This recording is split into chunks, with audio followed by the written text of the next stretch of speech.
Hi there. Today you're still gonna listen to me reading this nice book, The Cave of Jaguar by C. Murray, and today's 18th days of my reading, chapter 7, Looking for Simon. Jim had a bad night. He was very afraid. What if Simon never came back? What if Simon did come back and the villagers killed him? Did Simon steal the jaguar statue? Who were those gringos? When Jim fell asleep, he had bad dreams. He dreamed of skulls following him. He dreamed of jaguars jumping on him and in the jungle. He dreamed that the temple was the home of thousands of tarantulas that wanted to kill him.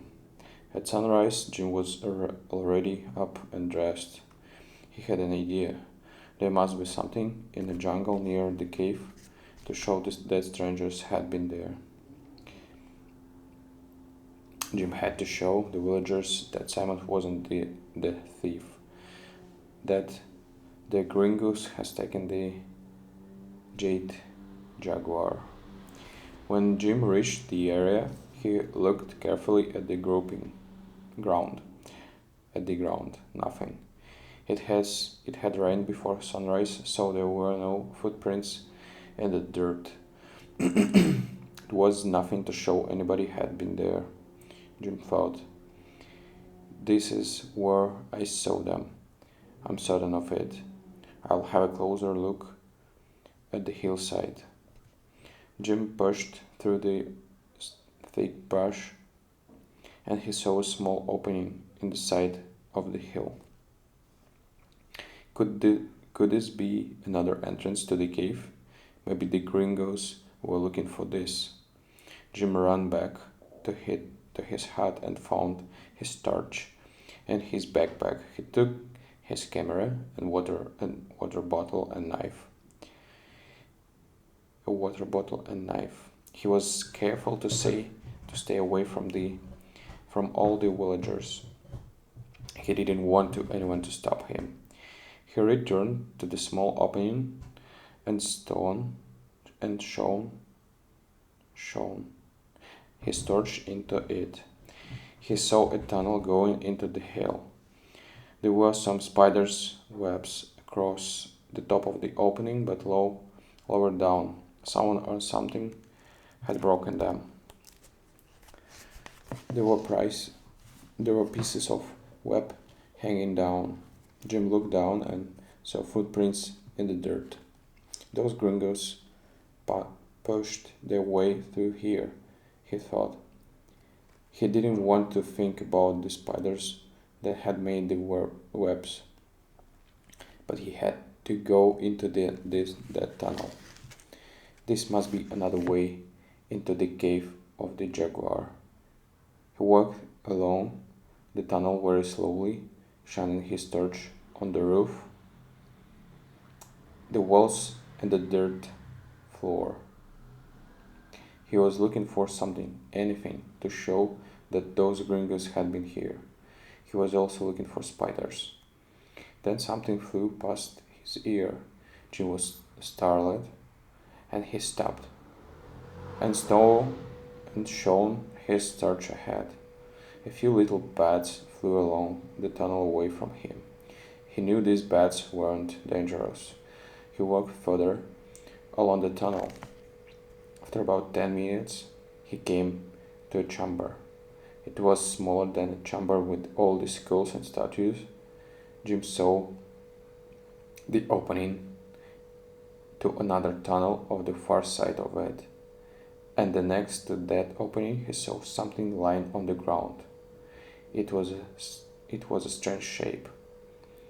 It was big. Maybe it was an animal. A jaguar? No, it couldn't be. Jim slowly walked towards it. It was a person, a man. Was he alive? Jim couldn't see the man's face. When Jim got near enough, he saw Simon. Jim cried. He ran to his uncle. Simon's hands were tied behind his back. and someone had tied a cloth over his mouth. Please be alive, Jim said quietly. He touched his uncle on the shoulder. Nothing. He touched him on his cheek.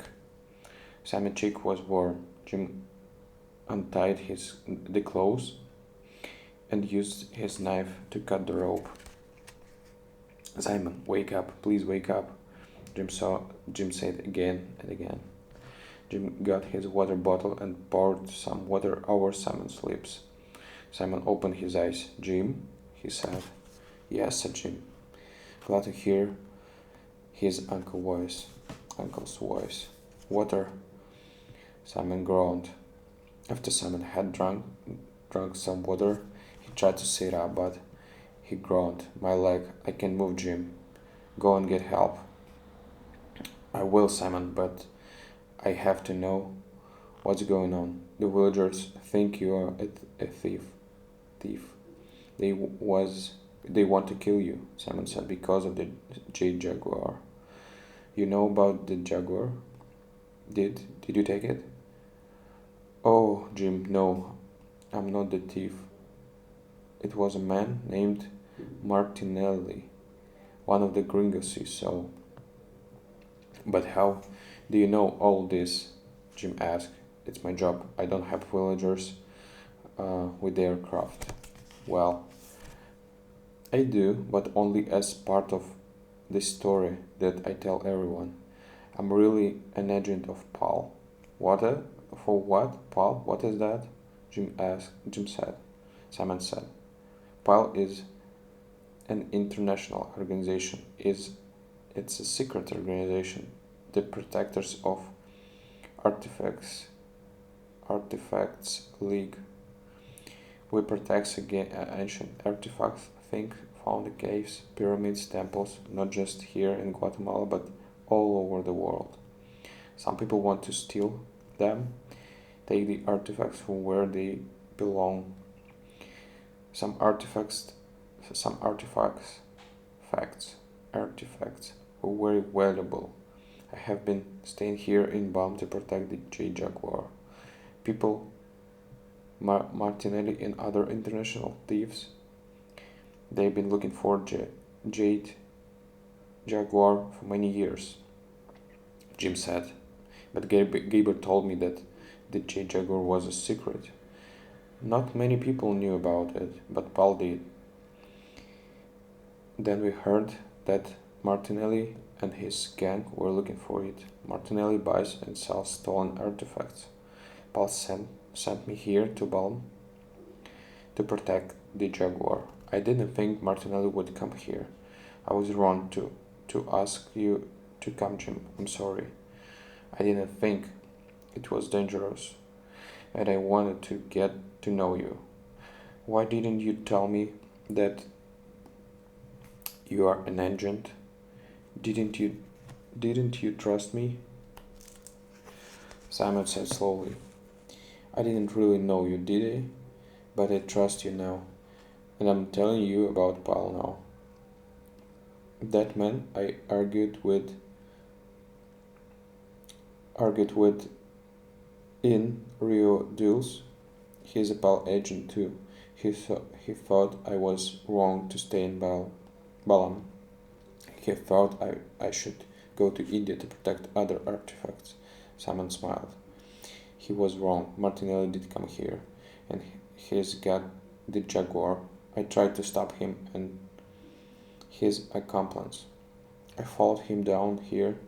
That tunnel leads to the cave of Jaguar. We were coming back through this chamber with the statue. I fought with his accomplice, but he hit my leg with a rock or something. I fell. I heard Martinelli laugh, and then he said, tie him up and leave him. His skull will smile at the spiders one day. His accomplice covered my mouth and tied my hands. And then he hit me on the back of the head. They left me here today. I'm not a good protector, am I? Simon drank some more water. I will go and help and get help. Here, you keep the water bottle and his knife. I'm sorry, but I need the torch to find my way out. Of course, tell Edsel who I am and tell her about Paul. Tell her that Paul will catch Martinelli and find the Jade Jaguar. I will, Uncle Simon. The light from Jim's torch didn't reach far along the dark tunnel. Jim was afraid, but he knew he must hurry. He hoped he was in the right tunnel. He had to get out of the cave and find anyone to help. Just for a moment he thought, am I really in the cave in the middle of Guatemala? He almost laughed, but it was the laughter of fear, not happiness. Jim hurried along the tunnel for a few more minutes and then he stopped. What was that sound? Footsteps. Jim turned off his torch and hid behind a large rock. There were footsteps of men wearing heavy shoes or boots. Oh no, the thieves must be coming back. The footsteps got closer. Then Jim heard the man speaking English. The man was angry. Jim didn't move. Light from two torches, stone off the roof, and walls of the tunnel. Jim hoped the rock was large enough. The man came closer and closer. Jim was more afraid than he'd ever been in his life. Alright, that's it for today. See you tomorrow.